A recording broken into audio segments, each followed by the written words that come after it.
Catina, de Roald Dahl. Número 94 de los cuentos que debes estudiar para pertenecer al taller literario Narradores de Santo Domingo. Lectura de Rodolfo Báez. Apuntes sobre los combatientes de la RAF en los últimos días de la primera campaña griega. Peter fue el primero en verla. Estaba sentada en una piedra, completamente inmóvil, con las manos posadas en el regazo. Miraba al frente con expresión vacía, sin ver nada, y a su alrededor, a un lado y otro de la callejuela, la gente iba y venía corriendo con cubos de agua que arrojaba por las ventanas al interior de las casas incendiadas. Del lado opuesto de la calle, sobre el empedrado, había un niño muerto. Alguien había arrimado el cadáver contra la pared para que no obstruyese el paso. Un poco más abajo, un anciano se afanaba sobre una montaña de adoquines y escombros. Iba quitando las piedras de una en una y las dejaba caer a un costado. A veces se inclinaba y escudriñaba entre las ruinas, pronunciando reiteradamente un nombre. Todo aquello en medio de los gritos, las corridas, las llamas, los cubos de agua y la polvareda. Y la chiquilla sentada en silencio en aquella piedra, mirando fijamente hacia adelante, sin moverse. Le caía sangre por el lado izquierdo de su cara. Manaba de su frente y goteaba desde su quijada sobre el sucio vestido estampado. Peter la vio y dijo: «Mirad a esa chiquilla». Nos acercamos a ella y Finn le posó una mano en el hombro, inclinándose para examinar la herida. «Parece un fragmento de metralla», dijo. «Debería verla el Doc». Peter y yo formamos una silla, con las manos cruzadas, y Finn alzó a la muchacha para sentarla. Partimos de regreso al aeródromo. Los dos andamos dificultosamente de lado, de frente a nuestra carga. Sentía los dedos de Peter aferrados con fuerza a mis muñecas y el peso leve de las nalgas de la muchachita apoyadas en mis manos. Yo iba del lado izquierdo, y la sangre que goteaba de su rostro sobre la manga de mi traje de aviador resbalaba por la tela impermeable para caer sobre el dorso de mi mano. La chiquilla no se movía ni decía palabra. «Está sangrando bastante», dijo Finn. «Será mejor que apretemos el paso». Aunque la sangre no me dejaba verle bien el rostro, me daba cuenta de que la criatura era encantadora. Tenía pómulos bien marcados, unos grandes ojos redondos, de un azul claro como el cielo de otoño, y el cabello corto y rubio. Calculé que tendría unos 9 años. Aquello ocurría en Grecia, a comienzos de abril de 1941, en Paramitia. Nuestro escuadrón de combate estaba estacionado en un fangoso terreno próximo a la aldea. Era un valle profundo, rodeado de montañas. El helado invierno había pasado y ahora, casi sin que nos diésemos cuenta, había llegado la primavera. Lo había hecho callada y rápidamente, derritiendo el hielo en los lagos y barriendo la nieve de las cimas montañosas, y en el aeródromo veíamos por todos los lados el pálido verdor de la hierba que pugnaba por asomar a través del fango, formando una alfombra para nuestros aterrizajes. En el valle teníamos vientos cálidos y flores silvestres. Los alemanes, que unos días antes habían embestido desde Yugoslavia, operaban ahora intensamente, y esa tarde habían incursionado desde una gran altura y bombardeado la aldea con alrededor de 35 Dornier. Peter, Finn y yo disponíamos de un lapso de descanso y habíamos bajado a la aldea para ver si podíamos ayudar en las tareas de rescate. Habíamos empleado unas horas en hurgar entre las ruinas y ayudando a apagar incendios, y habíamos emprendido el regreso cuando vimos a la niña.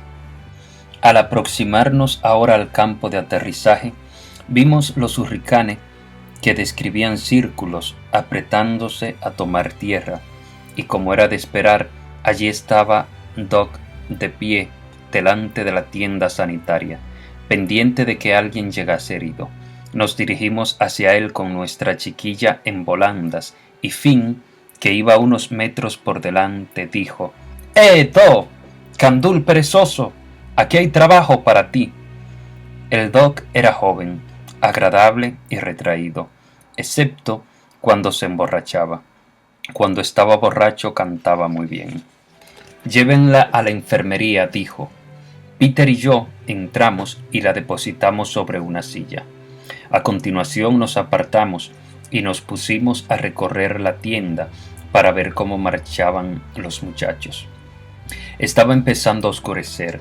Había una puesta de sol al otro lado de las montañas del oeste y una luna llena, luna de bombardero, trepando por el cielo. La luna brillaba en la superficie de las tiendas y las teñía de blanco. Pequeñas pirámides albas y erguidas, ordenadamente reunidas en grupos reducidos en torno a los límites del aeródromo. Por el modo de agruparse semejante a ovejas asustadas y la forma de permanecer de pie unas junto a otras les daba un aire humano, y casi daba la impresión de que supieran que iba a haber problemas, como si alguien les hubiese advertido que podían olvidarse de ellas y dejarlas abandonadas.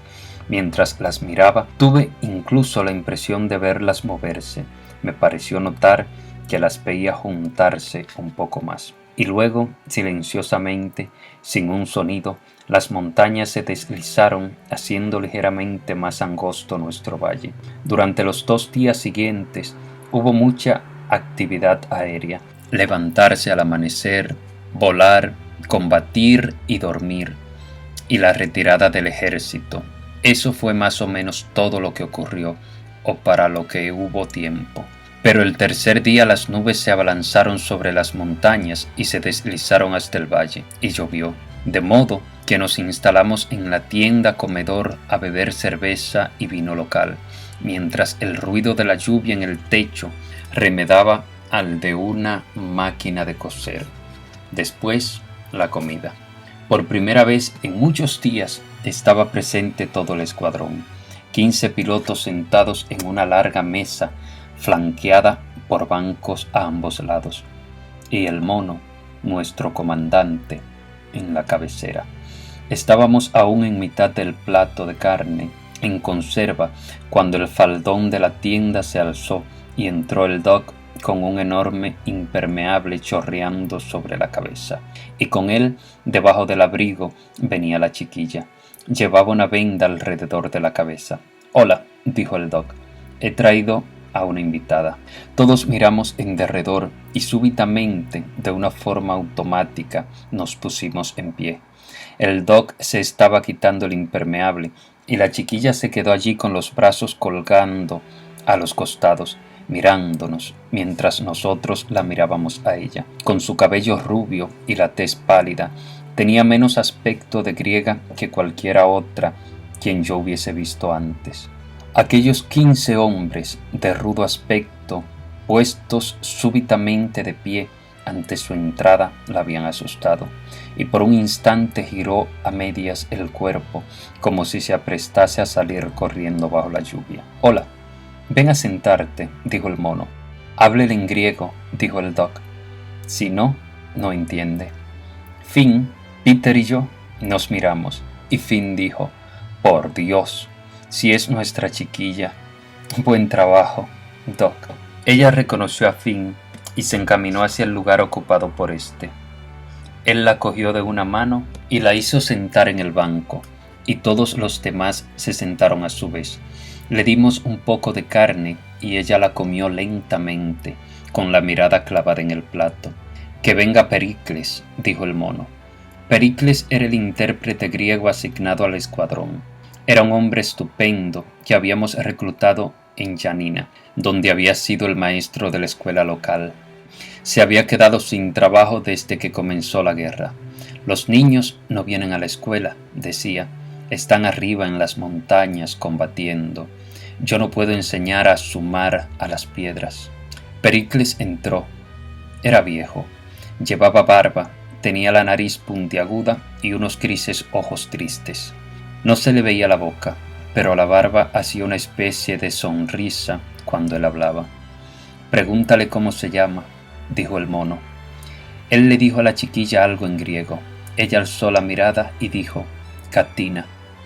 Fue lo único que dijo. Oye, Pericles, dijo Peter, pregúntale qué estaba haciendo sentada sobre aquel montón de ruinas en la aldea. Por el amor de Dios, dejadla en paz, dijo Finn. Pregúntale, Pericles, insistió Peter. ¿Qué debo preguntarle? Dijo Pericles, frunciendo el ceño. ¿Que qué estaba haciendo cuando la encontramos en la aldea, sentada sobre aquel montón de escombros? Pericles se sentó en el banco al lado de ella y volvió a hablarle. Lo hacía con dulzura y era visible que entre tanto su barba le sonreía un poco para animarla. Ella escuchó y pareció que tardaba un largo rato en responder. Cuando lo hizo, fue con unas pocas palabras que el viejo tradujo. Dice que bajo aquellas piedras estaba su familia. Afuera, la lluvia caía con más fuerza que nunca. Golpeaba la cubierta de la tienda comedor y el impacto del agua hacía temblar la lona. Yo me puse de pie para ir hasta la puerta y levanté el faldón de la tienda. Las montañas eran invisibles detrás de la lluvia, pero yo sabía que nos rodeaban por los 4 costados. Tuve la sensación de que se reían de nosotros, de nuestro escaso número y del valor desesperado de los pilotos. Sentía que las montañas eran las listas y no nosotros. ¿Acaso aquella misma mañana no se habían vuelto a mirar al norte, hacia Tepelene, donde habían visto 1.000.000 de aviones alemanes reunidos a la sombra del Olimpo? ¿No era cierto que la nieve en la cima del Dotona se había fundido en un solo día, provocando los pequeños torrentes de agua que cruzaban nuestro campo de aterrizaje? ¿No había el Catafidi sepultado la cabeza en una nube para que nuestros pilotos sintieran la tentación de volar a través de aquel espacio blanquecino y se estrellasen contra sus abruptas espaldas? Y mientras permanecía de pie, contemplando la lluvia a través de la abertura de la tienda, tuve la convicción de que las montañas se habían vuelto en contra nuestra. Lo sentí en las tripas. Retorné al interior de la tienda y allí estaba Finn, sentado junto a Catina, tratando de enseñarle palabras griegas. No sé si hacía muchos progresos, pero sí sé que en un momento dado la hizo reír, y eso fue un logro estupendo por su parte. Recuerdo el inesperado sonido de la carcajada de ella, y cómo todos la miramos a la cara, un rostro diferente de como había sido hasta entonces. Nadie más que Finn podía haberlo logrado. Él mismo era tan alegre que resultaba difícil mantener la seriedad en su presencia. Era alegre, alto y moreno, y allí estaba, sentado en el banco, inclinado hacia adelante, susurrando sonriente, mientras le enseñaba a Catina a hablar inglés y también a reír. Al día siguiente, el cielo se despejó y volvimos a ver las montañas. Salimos a patrullar sobrevolando a las tropas que se retiraban lentamente hacia las Termópilas y encontramos algunos Messerschmitt y Ju-87 que bombardeaban en picado a los soldados. Creo que les dimos a unos pocos, pero ellos derribaron a Sandy. Lo vi cayendo. Estuve 30 segundos completamente parado, observando su avión, que bajaba suavemente en espiral. Me acuerdo que puse en funcionamiento mi radio y dije quedamente: Sandy, tienes que saltar ahora. ¡Salta! Estás muy cerca de la tierra. Pero no hubo ningún paracaídas. Tomamos tierra y rodamos hasta nuestros respectivos emplazamientos, y allí estaba Catina, de pie, con el doc, delante de la tienda sanitaria, una diminuta joven de sucio vestido estampado, observando la llegada y el aterrizaje de las máquinas. Dirigiéndose a Finn en el momento en que éste entraba, dijo: «Da giraisis sana». «¿Qué significa eso, Pericles?», preguntó Finn. «Pues quiere decir habéis vuelto», dijo Pericles, sonriendo. La muchacha había contado con los dedos los aviones cuando emprendieron vuelo, y ahora advirtió que faltaba uno. Estábamos desperdigados, quitándonos los paracaídas, y ella intentaba preguntarnos por él, cuando de pronto alguien exclamó: «¡Mirad, ahí vienen!». Todos nos lanzamos hacia las estrechas trincheras, y recuerdo haber visto a Finn que cogía a Katina por la cintura y la llevaba con nosotros, y a ella luchando como una tigresa durante todo el camino hasta allí. Tan pronto como estuvimos en la trinchera y Finn la hubo soltado, Katina saltó fuera y salió corriendo hacia el campo de aterrizaje. Como meteoritos se precipitaban los Messerschmitt con los cañones vomitando fuego, y descendían tanto que a los pilotos se les podía ver la nariz emergiendo de las gafas de vuelo. Por todas partes las balas levantaban columnas de polvo, y vi a uno de nuestros hurricanes estallar en llamas. Vi a Katina plantada firmemente en el centro mismo del campo, de pie, con las piernas separadas, de espaldas a nosotros, mirando cara a cara a los alemanes que efectuaban sus pasadas en picado. Nunca en mi vida he visto a alguien más pequeño, indignado y furioso. Parecía estarles gritando, pero el ruido era tal que no se oía más que los motores y las detonaciones del fuego de los aviones. Entonces se acabó tan súbitamente como había empezado, y nadie habló gran cosa excepto Finn, que dijo: «Yo jamás habría hecho eso, ni aunque estuviera loco». Esa noche, el mono cogió los registros del escuadrón, añadió el nombre de Katina a la lista de sus integrantes, y el oficial de equipamiento recibió orden de suministrarle una tienda, de modo que el 11 de abril de 1941 la muchacha se convirtió en miembro del escuadrón. Al cabo de 2 días se sabía el nombre de pila o el apodo de cada piloto, y Finn ya le había enseñado a decir: «¿Ha habido suerte?» y «buen trabajo».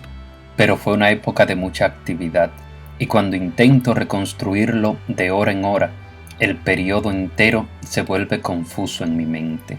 En su mayor parte, recuerdo, se trataba de escoltar a los Blechheim a Valona, y si no era eso, de ametrallar los camiones italianos en la frontera albanesa. O recibíamos un SOS del regimiento de Northumberland, afirmando que estaban siendo ferozmente bombardeados por la mitad de la aviación de Europa. Nada de eso recuerdo. No me acuerdo con claridad de nada relativo a aquella época, salvo de 2 cosas.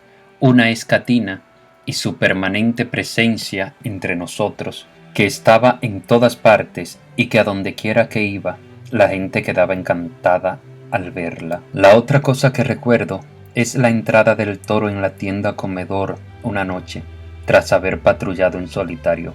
El Toro era un gigante, con una espalda enorme, ligeramente encorvada, y su pecho era como el tablero de una mesa de roble. Antes de la guerra había hecho muchas cosas. La mayoría eran cosas de las que uno sería incapaz de hacerse a menos que aceptara de antemano que no hay diferencia entre la vida y la muerte. Era calmoso y relajado, y siempre que entraba en una habitación o en una tienda daba la impresión de haberse equivocado y de no haber tenido realmente la intención de hacerlo. Y cuando él entró, estaba oscureciendo y nos encontrábamos sentados en círculo jugando a Shove Halfpenny. Sabíamos que acababa de aterrizar. Lanzó una mirada de disculpa y después dijo: «Hola», y se encaminó a la barra a coger una botella de cerveza. Alguien preguntó: «¿Encontraste algo, Toro?». El Toro dijo que sí, y continuó jugueteando con la botella de cerveza. Supongo que todos estábamos enfrascados en nuestro juego, porque nadie habló más durante cerca de 5 minutos, Entonces Peter dijo: «¿Qué encontraste?», dijo Peter. El toro dejó la botella y lo miró. 5S79, dijo. Lo recuerdo a él diciéndolo, pero también me acuerdo de que estábamos entusiasmados con nuestra partida y de que a Finn le restaba un intento para ganar. Todos lo vimos errar y Peter dijo: «Finn, creo que vas a perder». «Vete al infierno», replicó Finn. Cuando terminó la partida, alcé la mirada y vi a el toro que seguía recostado contra el mostrador, haciendo sonar la botella de cerveza. «Suena como el viejo Mauretania entrando en la bahía de Nueva York», dijo, y empezó a soplar nuevamente. «¿Qué pasó con los S-79?», pregunté yo. Él cesó de soplar y dejó la botella sobre el mostrador. «Los derribé». Todos lo oyeron. En ese instante, cada uno de los 11 pilotos que estaban en aquella tienda interrumpió lo que estaba haciendo, y 11 cabezas se volvieron a mirar a el toro. Él bebió otro sorbo de cerveza y dijo sencillamente: «En un momento dado conté 18 paracaídas juntos en el aire». Unos días más tarde salió de patrulla y no regresó.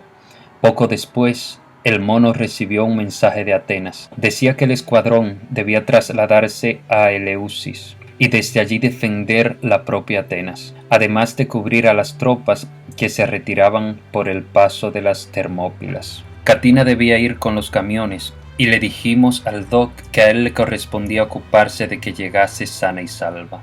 El viaje les llevaría un día entero.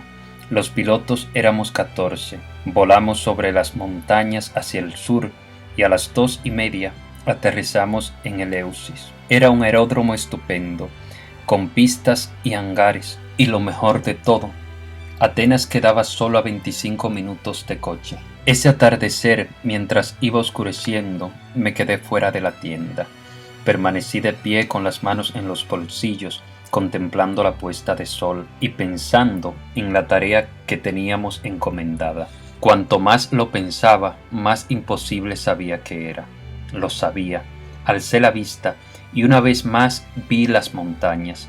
Aquí las teníamos más próximas, acosándonos desde todos los lados, hombro con hombro, altas y desnudas, con la cabeza entre las nubes, rodeándonos por todas partes, salvo por el sur, donde se hallaba el Pireo y el mar abierto. Yo sabía que cada noche, en la más completa oscuridad, mientras todos estuviésemos fatigados durmiendo en nuestras tiendas, aquellas montañas irían avanzando, reptando un poco más cerca, sin hacer ruido, hasta que al fin, el día señalado, se precipitaran irresistiblemente sobre nosotros y nos empujaran al mar. Finn emergió de su tienda.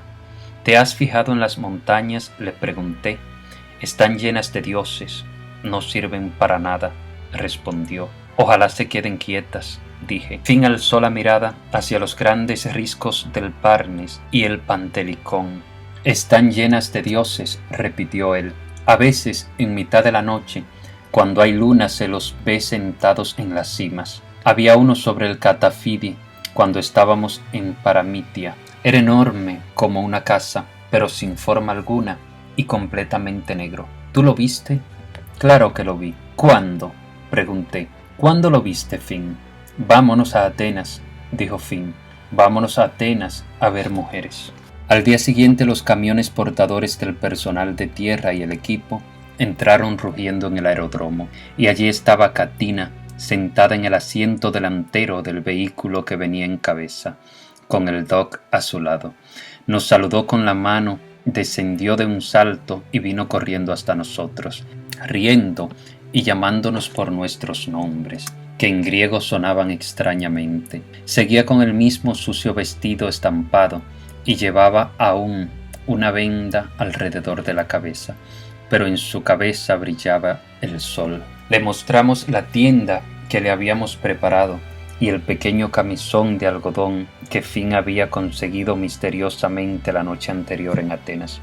Era blanco, con montones de pajarillos azules bordados en la parte delantera, y a todos nos parecía muy bonito.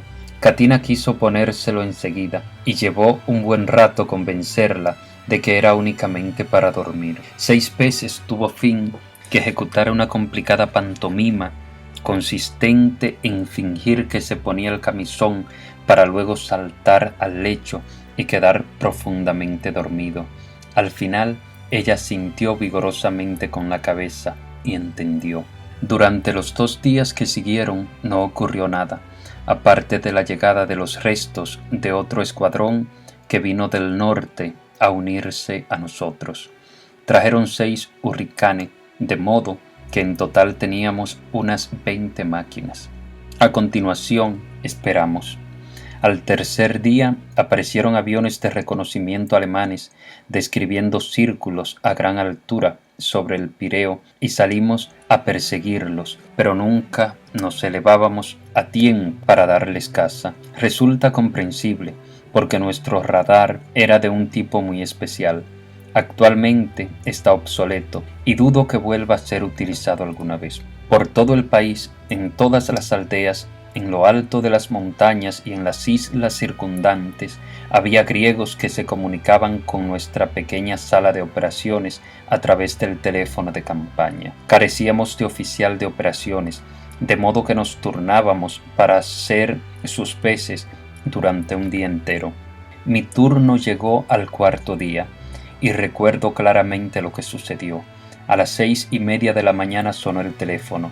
«Aquí A7», dijo una voz inequívocamente griega. «Aquí A7. Hay ruidos aquí arriba». Yo miré el mapa. Había un pequeño círculo en cuyo interior ponía A7, al lado mismo de Janina. Marqué una cruz sobre el celuloide que cubría el mapa y a un costado escribí «Ruidos», además de la hora, 06:31. 3 minutos más tarde volvió a sonar el teléfono. «Aquí A4, aquí A4, hay muchos ruidos aquí arriba», dijo una voz temblorosa de viejo. «Pero no veo nada, porque hay nubes espesas». Miré el mapa. A4 era el monte Kavara. Marqué otra cruz sobre el celuloide. Escribí «muchos ruidos», 06:34. Y luego tracé una recta entre Janina y Kavara. Apuntaba hacia Atenas, de modo que hice la señal a la tripulación de alerta, que levantó vuelo y circundó la ciudad. Al rato vieron un Ju-88 de reconocimiento que volaba a mucha mayor altura que ellos, pero no lograron cazarlo. Así era como funcionaba nuestro radar. Esa noche, cuando quedé libre, no pude evitar pensar en el viejo griego sentado a solas en una choza en A4, sentado en una ladera del Kavara, escudriñando el espacio blanco y atento día y noche a los ruidos en el cielo. Imaginé la ansiedad con la que echó mano al teléfono cuando oyó algo, y la alegría que debió experimentar cuando la voz al otro extremo repitió su mensaje y le dio las gracias. Pensé en sus ropas y me pregunté si serían lo bastante abrigadas, y no sé por qué pensé en sus botas, a las que casi con seguridad no les quedaba suela y que estarían rellenas con papel y corteza de árbol. Fue el 17 de abril. Fue la noche en que el mono comentó: «Dicen que los alemanes están en Lamia, lo que significa que estamos al alcance de sus casas. Mañana debería comenzar la fiesta». Así fue. Al amanecer llegaron los bombarderos, con los cazas dando vueltas en lo alto a su alrededor, cuidándolos y esperando para abalanzarse a su vez, pero sin hacer nada, a menos que alguien interfiriera con los primeros. Creo que tuvimos 8 hurricanes en el aire justo antes de que ellos arribasen. No era mi turno de vuelo, así que observé la batalla desde tierra con Katina de pie a mi lado. La chiquilla no dijo una palabra. De cuando en cuando movía la cabeza, siguiendo las motitas plateadas que danzaban en lo alto del cielo. Vi un avión que caía, dejando tras sí un rastro de humo negro, y miré a Katina. El odio pintado en su rostro era el fiero y candente odio de una anciana que lo lleva en su corazón. Era un odio de vieja, y resultaba extraño verlo. En aquella batalla perdimos a un sargento llamado Donald.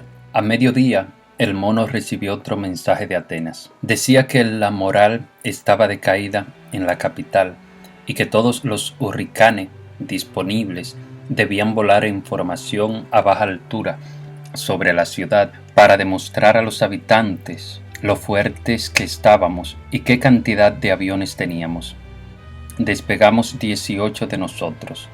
Volamos en estrecha formación de un extremo al otro de las principales calles, poco menos que rozando los techos de las casas. Yo veía a la gente que miraba hacia arriba protegiéndose los ojos contra el sol, contemplando nuestro paisaje, y en una calle veía una anciana que no alzó los ojos para nada. Nadie saludaba, y supe, aunque no veía sus rostros, que ni siquiera se alegraban al vernos pasar. Después nos dirigimos rumbo a las Termópilas, pero de camino dimos 2 vueltas alrededor de la Acrópolis. Era la primera vez que la veía tan de cerca. Vi una pequeña colina casi parecida a un montículo, y en lo alto las blancas columnas. Eran numerosas, agrupadas en perfecto orden, no amontonadas, blancas bajo la luz del sol, y me pregunté al mirarlas cómo alguien pudo colocar tanta cosa en lo alto de una colina tan pequeña, de una forma tan elegante.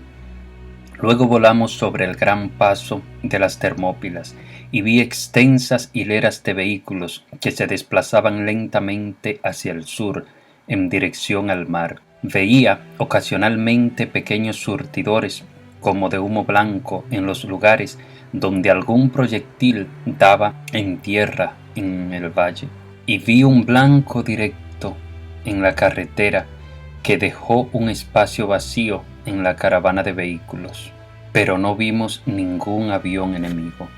Cuando aterrizamos, el mono dijo: «Repostad combustible rápidamente y volved a salir. Creo que están esperando a cogernos en tierra». Pero fue inútil.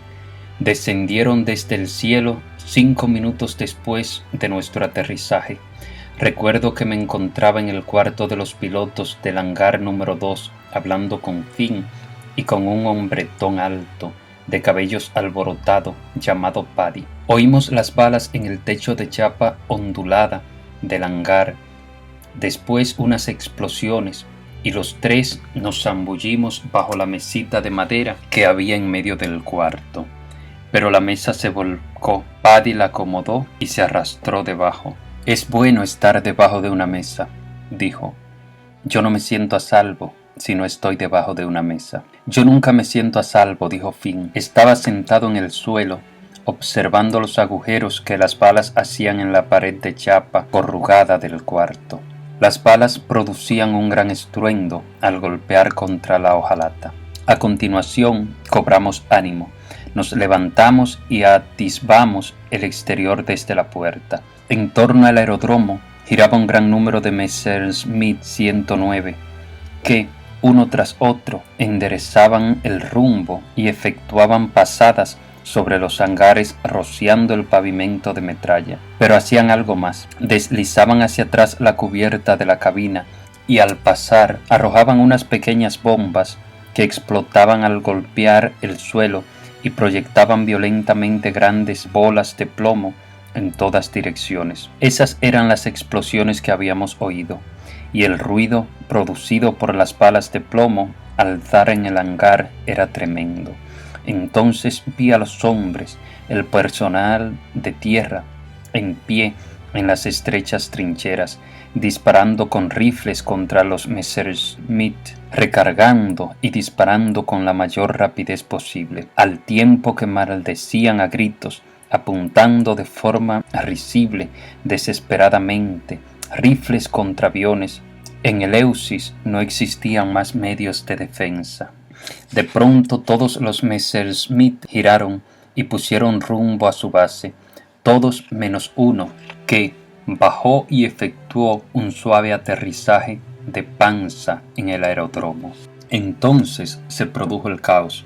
Los griegos que estaban con nosotros lanzaron un grito unánime, montaron en el vehículo apagafuegos y se dirigieron hacia el avión alemán accidentado. Al mismo tiempo, Por los 4 costados del campo aparecieron más griegos gritando y clamando por la sangre del piloto. Era una muchedumbre dispuesta a tomarse venganza, y era difícil reprochárselo, pero existían otras consideraciones que atender. Queríamos al piloto para interrogarlo, y lo necesitábamos vivo. El mono, que estaba de pie en la pista, nos llamó a gritos, y Finn, Paddy y yo corrimos con él hacia la furgoneta, que estaba a 50 yardas. El mono se introdujo en ella como un relámpago, arrancó el motor e inició la marcha en el momento mismo en que nosotros 3 saltábamos a la plataforma. El apagafuegos, con los griegos encima, no era rápido, y todavía le faltaba 200 yardas que recorrer, y los demás se encontraban aún muy lejos. El mono conducía velozmente y les ganamos como por 50 yardas. Saltamos de la furgoneta y corrimos hasta el Messerschmitt. Allí sentado en la carlinga había un chico rubio, de mejillas sonrosadas y ojos azules. Nunca he visto a nadie cuyo rostro expresara tanto miedo. «Estoy herido en la pierna», le dijo al mono en inglés. Lo sacamos de la carlinga y lo metimos en el coche, con los griegos alrededor, observándonos. La bala le había astillado la tibia. Lo llevamos de regreso, y cuando se lo entregamos al doc, vi a su lado a Katina, que miraba el rostro del alemán. Aquella criatura de 9 años estaba allí, de pie, mirando al alemán, incapaz de hablar, ni siquiera podía moverse. Con las manos aferradas a la falda del vestido, miraba fijamente el rostro del hombre. «Tiene que haber un error», parecía decir, «tiene que haber un error. Este tiene mejillas sonrosadas y cabello rubio y ojos azules. No es posible que sea uno de ellos. Es un chico corriente». Tras contemplar cómo lo colocaban en una camilla y se lo llevaban, Katina se volvió y salió corriendo por la hierba hacia su tienda. Por la noche, en la cena, comí las sardinas fritas, pero no pude comer el pan ni el queso. Llevaba 3 días con una sensación en el estómago, una sensación opresiva como la que se experimenta antes de una operación o mientras aguardas en la antesala del dentista a que te extraigan una muela. La había tenido permanentemente, desde que abría los ojos hasta que me dormía. Peter estaba sentado frente a mí y se lo comenté. «Yo la tengo desde hace una semana», dijo él. «Es bueno para los intestinos, los relaja». «Los aviones alemanes son como las pastillas de hígado», dijo Finn desde el fondo de la mesa. «Hacen mucho bien, ¿verdad, Doc?» «Puede que hayas tomado una sobredosis», dijo el Doc. «Así es», dijo Finn. «He tomado una sobredosis de pastillas de hígado alemanas. No leí las instrucciones en el frasco. 2 antes de acostarse». «Me encantaría acostarme», dijo Peter.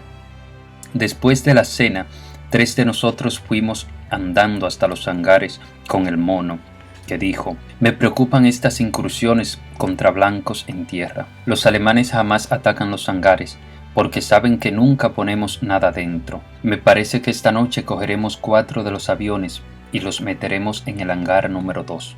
Era una buena idea. Normalmente los Hurricane estaban dispersos por todo el perímetro del aeródromo, pero eran atacados de uno en uno, porque era imposible mantenerlos todo el tiempo en el aire. Cada uno de los 4 cogió un avión y lo condujo rodando al interior del hangar número 2, y a continuación empujábamos las grandes puertas corredizas y las dejábamos cerradas. A la mañana siguiente, antes de que el sol hubiera asomado sobre las montañas, apareció una bandada de Ju-87 que borró el hangar número 2 de la faz de la tierra. Fue un bombardeo de precisión que no tocó siquiera los hangares adyacentes.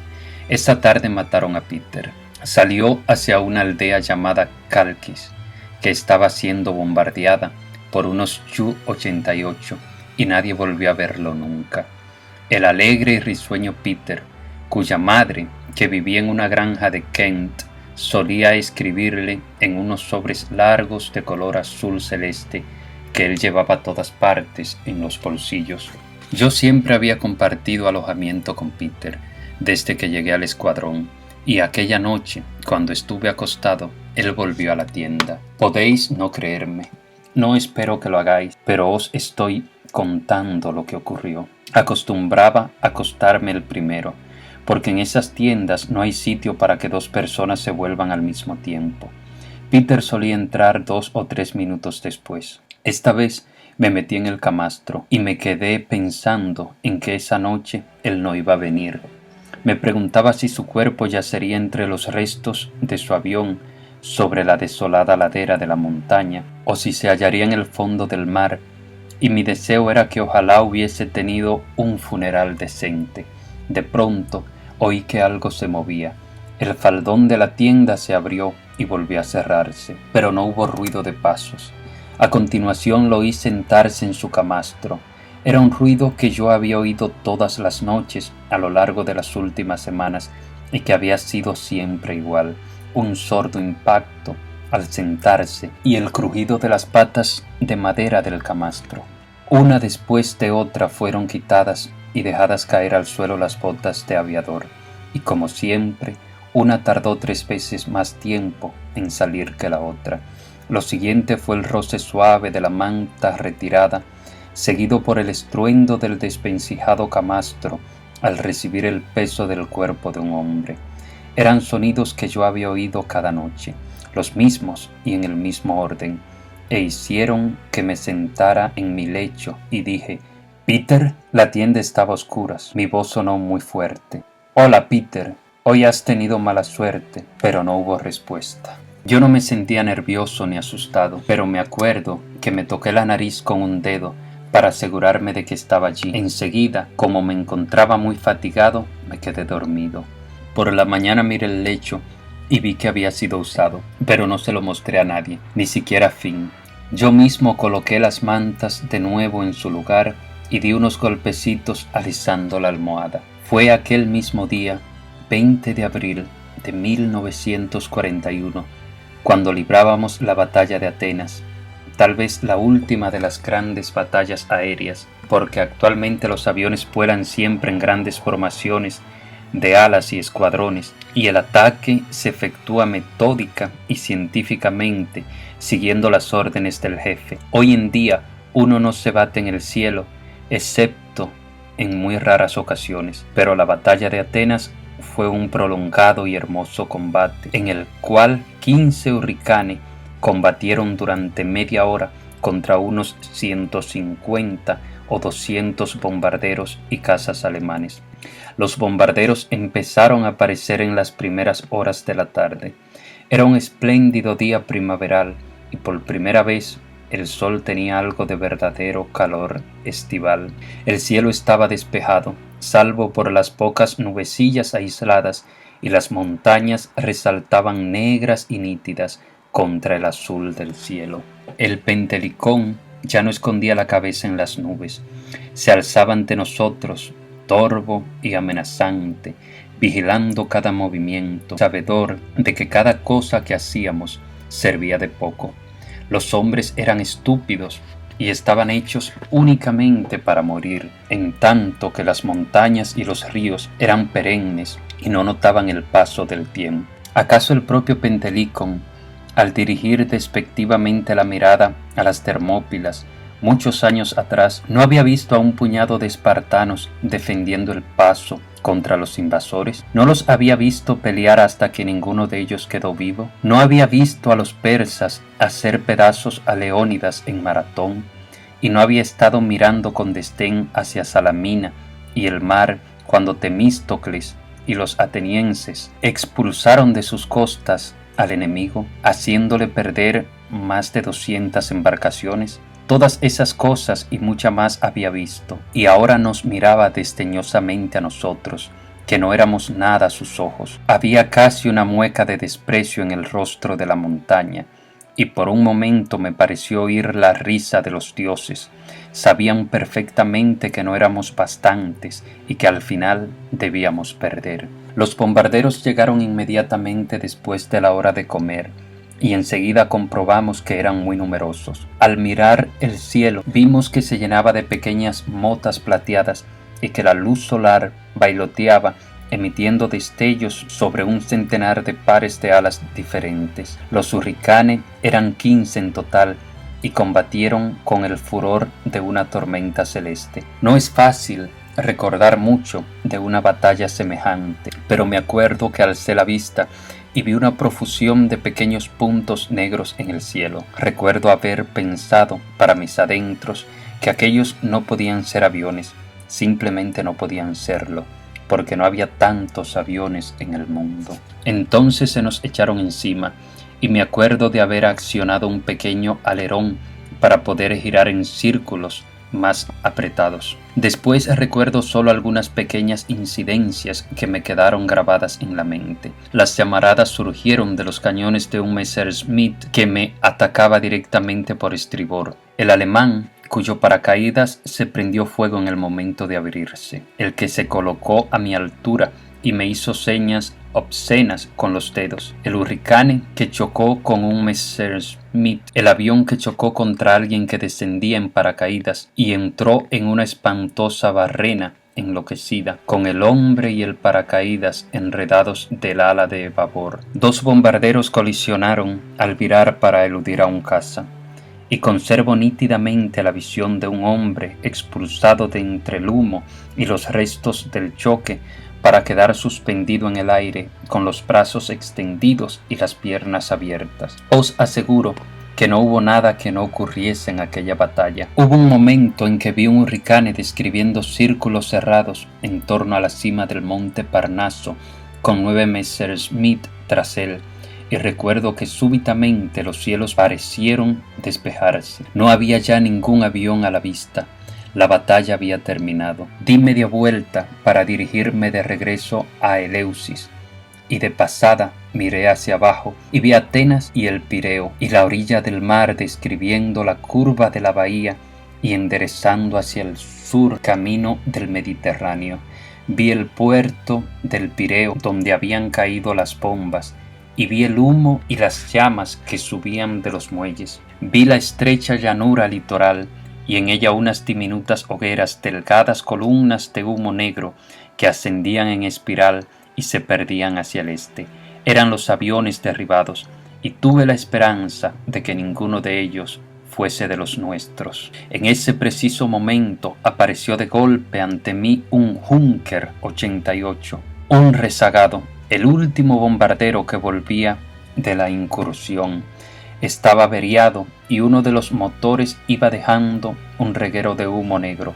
Aunque le disparé, no creo que sirviese de nada, pues ya estaba descendiendo irremisiblemente.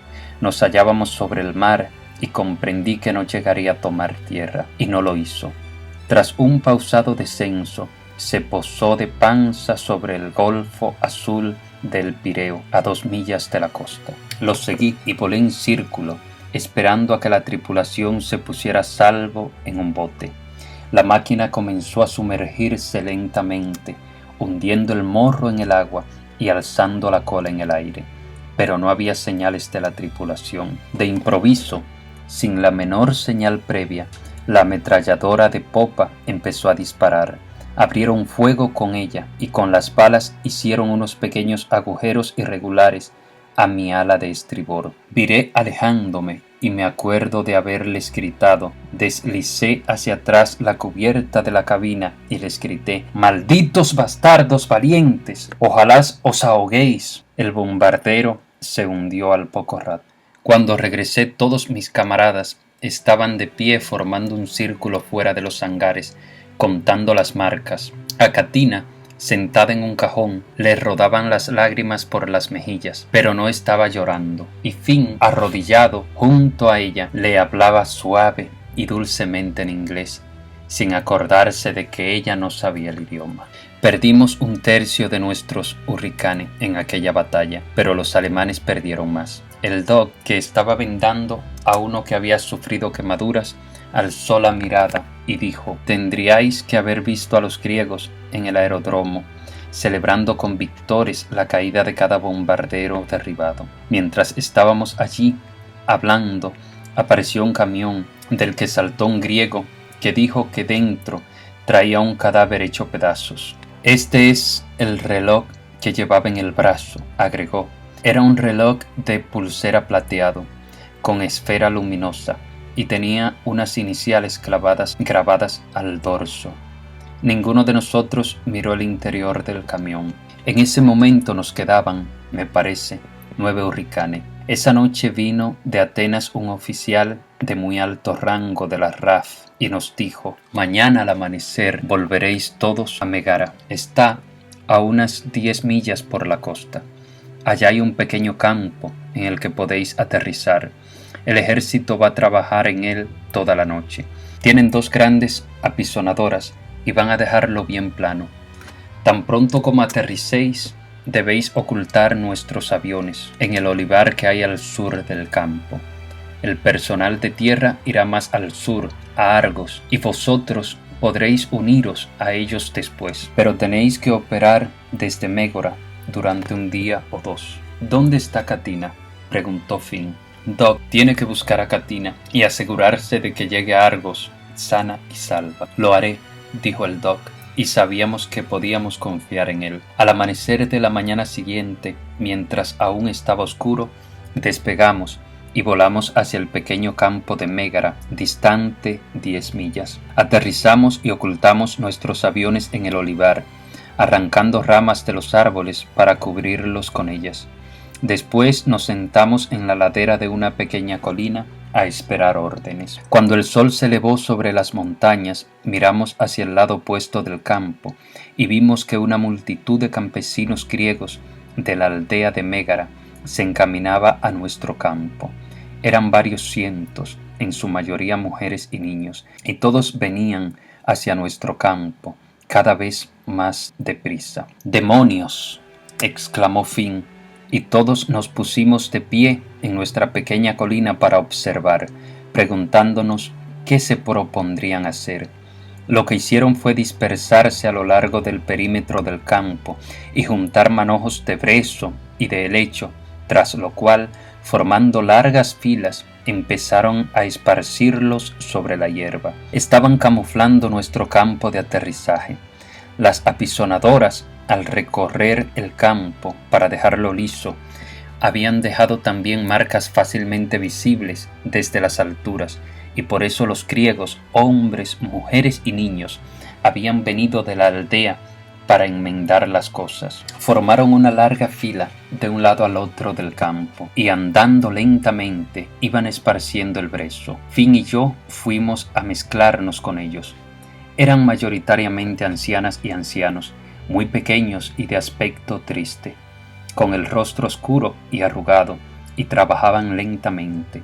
A nuestro paso interrumpían la tarea para sonreír y decirnos en griego cosas que nosotros no comprendíamos. Uno de los niños le dio a Finn una florecilla rosada y él no supo qué hacer con ella, pero siguió andando con la flor en la mano. Después retornamos a la ladera de la colina y continuamos la espera. No tardó en sonar el teléfono de campaña. El que hablaba era el mismo alto oficial. Dijo que alguien debería volar inmediatamente de vuelta a Eleusis a recoger importantes mensajes y un dinero. También dijo que esa noche debíamos abandonar el pequeño campo de Mégara e irnos todos a Atenas. Los demás dijeron que aguardarían a que yo regresase con el dinero para poder volar a Atenas todos juntos. Simultáneamente, alguien había dicho a los 2 hombres del ejército que continuaban allanando el campo que destruyeran las apisonadoras para que no cayesen en poder de los alemanes. Me acuerdo de que mientras trepaba a mi hurricane, vi aquellas 2 grandes máquinas embistiéndose mutuamente y a los 2 hombres saltar a un costado instantes antes de la colisión. Hubo un gran estruendo y vi a todos los griegos que esparcían el brezo suspender la tarea y alzar la cabeza. Por un momento se quedaron de piedra, mirando las apisonadoras. Después alguien comenzó a correr. Era una anciana que emprendía el regreso a la aldea lo más rápido que podía, gritando al mismo tiempo, y al instante cada hombre, mujer y niño que estaba en el campo, pareció asustarse y empezó a correr tras ella. Tuve ganas de bajarme y correr junto a ellos y explicarles, decirles que los sentía, pero no podíamos hacer otra cosa. Quería decirles que no los olvidábamos y que un día regresaríamos, pero era inútil. Perplejos y asustados, corrían a refugiarse en sus hogares y no se detuvieron, ni siquiera a los viejos, hasta que estuvieron fuera de la vista. Despegué y volé a Eleusis. Aterricé en un aeródromo muerto. No se veía un alma. Aparqué mi Hurricane y cuando me dirigía andando a los hangares aparecieron de nuevo los bombarderos. Me oculté en una zanja hasta que acabaron su tarea. Luego me puse de pie y me encaminé al pequeño cuarto de operaciones. Como el teléfono continuaba aún sobre la mesa, sin saber por qué, cogí el auricular y dije: «Hola». Al otro extremo contestó una voz más bien alemana. Yo dije: «¿Me oye?», y la voz dijo: «Sí, sí, le oigo». «Muy bien», dije yo, «escúcheme con atención». «Sí, continúe, por favor». «Le habla la RAF y un día volveremos. ¿Me entiende? Un día volveremos». A continuación, arranqué el teléfono del enchufe y lo lancé a través del cristal de la ventana cerrada. Cuando salí, había un hombrecillo vestido de civil de pie cerca de la puerta. Tenía un revólver en una mano y un maletín en la otra. «¿Busca usted algo?», dijo en muy buen inglés. «Sí», dije yo, «busco unos mensajes importantes y unos papeles que he de llevar a Argos». «Aquí los tiene», dijo él, y me entregó el maletín. «Y buena suerte». Volé de regreso a Mégara. Frente a la costa había 2 destructores ardiendo y uno a punto de hundirse. Mientras sobrevolaba en círculos sobre nuestro campo de aterrizaje, los demás despegaron y todos juntos nos dirigimos a Argos. La pista de aterrizaje en Argos no era más que un pequeño campo pelado. Lo rodeaban espesos olivares hacia los cuales hicimos rodar los aviones para ocultarlos. No sé qué largo tenía el campo, pero no era fácil aterrizar en él. Había que descender muy bajo, manteniendo la propulsión, y en el momento de tocar tierra empezar a darle el freno, accionándolo y soltándolo de nuevo cuando la máquina empezaba a inclinar el morro. Pero solo uno de nosotros se pasó y sufrió averías. El personal de tierra ya había llegado, y cuando dejamos los aviones, Katina vino corriendo hacia nosotros con una canastilla de olivas negras que nos ofreció señalándonos el estómago para indicarnos que debíamos comer. Finn se inclinó y le desordenó el cabello, diciendo: «Katina, un día tenemos que ir al pueblo a comprarte un vestido nuevo». Ella le sonrió sin entender y todos nos pusimos a comer las olivas negras. Entonces miré a mi alrededor y vi que el bosque estaba lleno de aviones. En cada rincón había un aparato oculto entre los árboles, y cuando preguntamos, supimos que los griegos habían traído toda su fuerza aérea a Argos y la habían estacionado en aquel pequeño bosque. Eran modelos particularmente anticuados, ninguno con menos de 5 años, y no sé cuántas docenas eran. Esa noche dormimos bajo los árboles, envolvimos a Katina en un holgado traje de aviador y le dimos un casco por almohada, y cuando se durmió, nosotros nos sentamos en rueda a comer olivas y a beber vino griego de un enorme barril. Pero estábamos muy fatigados y pronto nos echamos a dormir. Durante todo el día siguiente vimos camiones cargados de soldados avanzando por la carretera rumbo al mar, y con la mayor frecuencia posible despegamos para volar sobre nosotros. Los alemanes continuaban viniendo a bombardear la cercana carretera, pero todavía no habían localizado nuestro campo de aviación.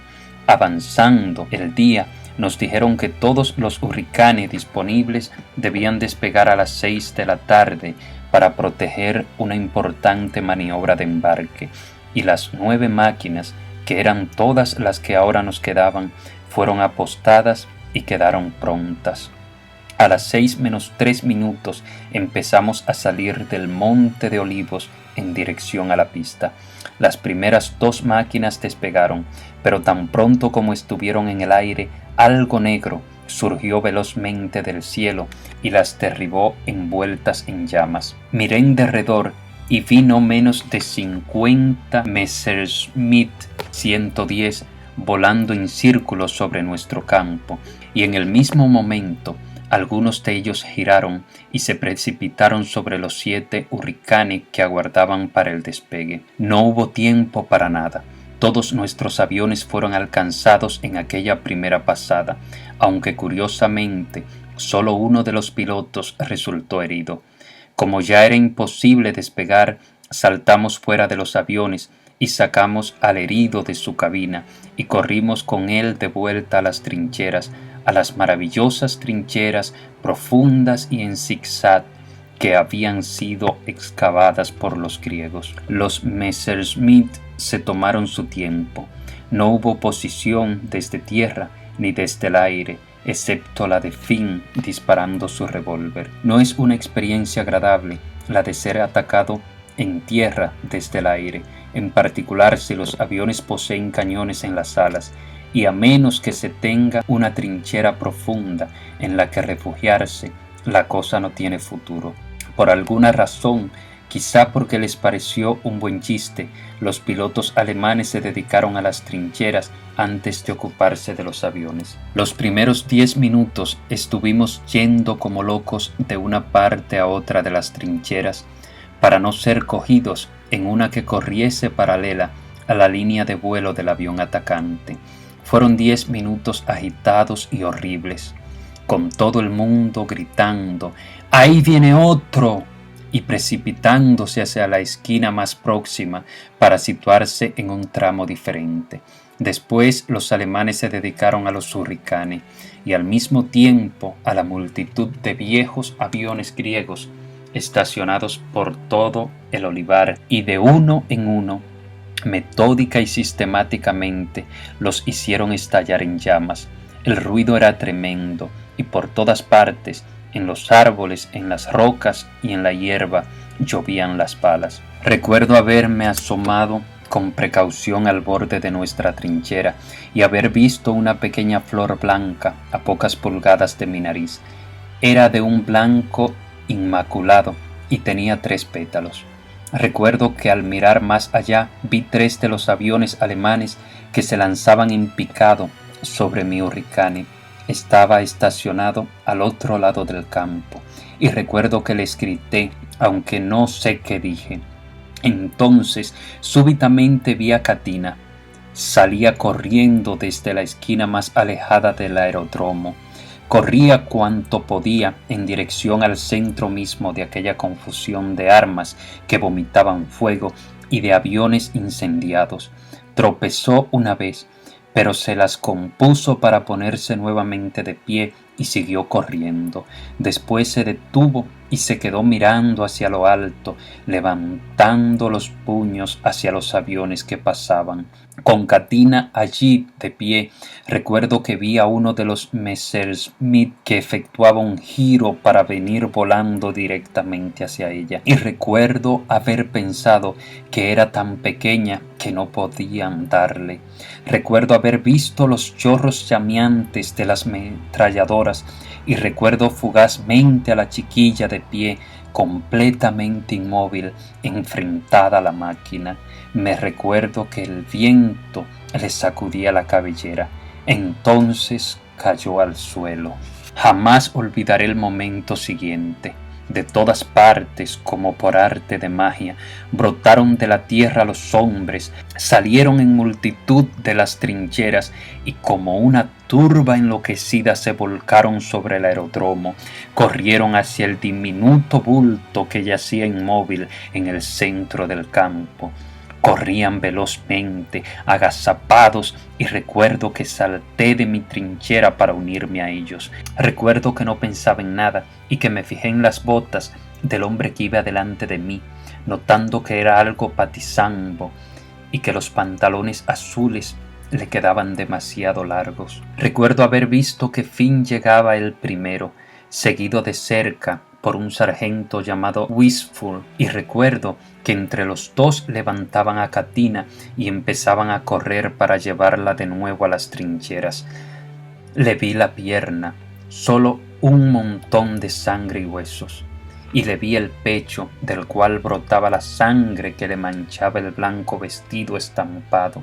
Vi por un momento su rostro blanco como la nieve de la cima del Olimpo. Alcancé a fin que mientras corría iba diciendo: ¡malditos bastardos! ¡Malditos bastardos inmundos! Y luego, al llegar a la trinchera, recuerdo que miré en derredor y descubrí que ya no había ruido ni disparos. Los alemanes se habían ido. ¿Dónde está el Doc?, preguntó Finn, y súbitamente lo vimos de pie junto a nosotros, mirando a Katina, mirando su rostro.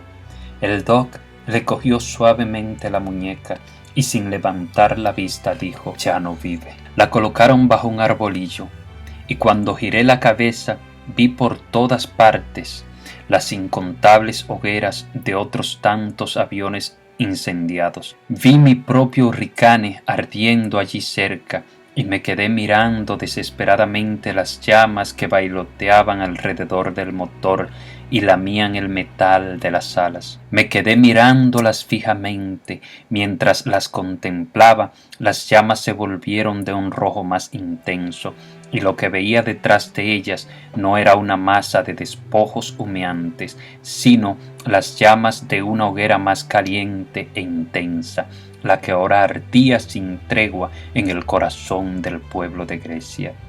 Continué mirando fijamente, y en el centro de la hoguera, de donde surgían las llamas rojas, vi un núcleo blanco y brillante, un brillo deslumbrante e incoloro. Mientras miraba, el brillo se acentuó y se volvió suave y amarillo como la luz solar, y más allá vi a una joven criatura de pie en medio de un campo, con el cabello iluminado por el sol. Por un momento permaneció mirando al cielo, que era claro y azul y sin nubes.